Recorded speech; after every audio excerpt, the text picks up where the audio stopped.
Hello everyone, how are you? Today's new update. The best thing about Coachella is that it happens twice. So, if you missed the first weekend, don't worry.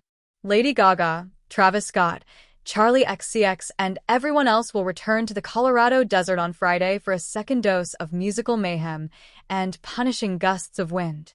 Better yet, the opening weekend let us know who is worth watching: Lady Gaga, who we can safely avoid, Travis Scott, and who might be this year's breakout star, Benson Boone.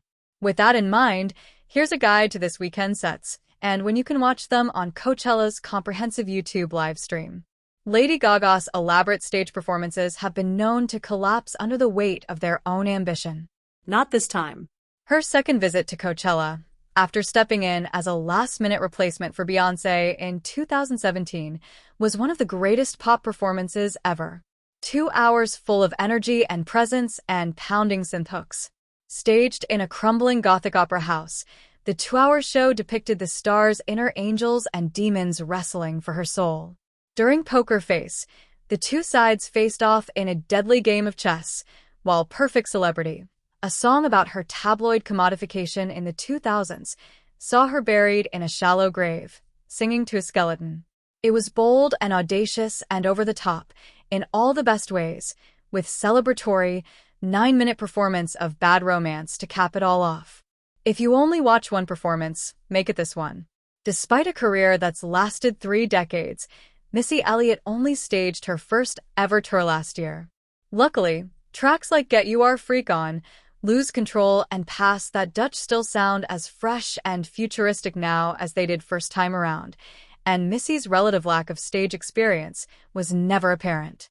She arrived on stage inside a giant car exoskeleton, like a hip-hop transformer, and sped through her set with pin-sharp choreography and boundless good humor.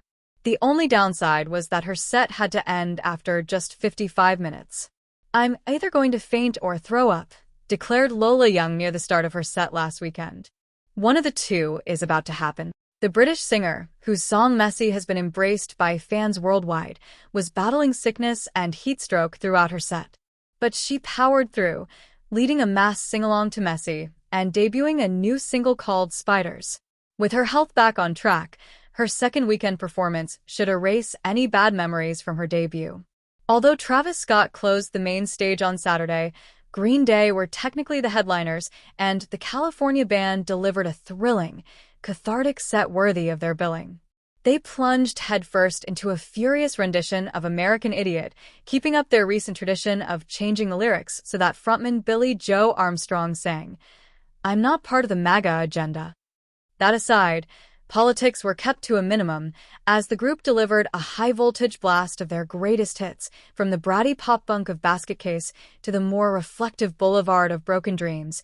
It might have been the end of the weekend, but fans still had energy to spare for Post Malone's headline slot on Sunday night. He rewarded them with a laid-back set that repurposed some of his earlier pop/rap hits with the yeehaw twang of his recent album F1 Trillion. It all worked surprisingly well, although the 8-piece band occasionally overpowered his voice, and some fans were disappointed by the lack of hip-hop beats, saying the show would have been better suited to Coachella's sister festival Stagecoach, which is where Post launched his country phase last year. Surprisingly, the set was devoid of special guests, leading to speculation that the 29-year-old was holding fire for Weekend 2. As someone who's recently collaborated with Taylor Swift, Beyoncé, and Dolly Parton, that could definitely be worth staying up for.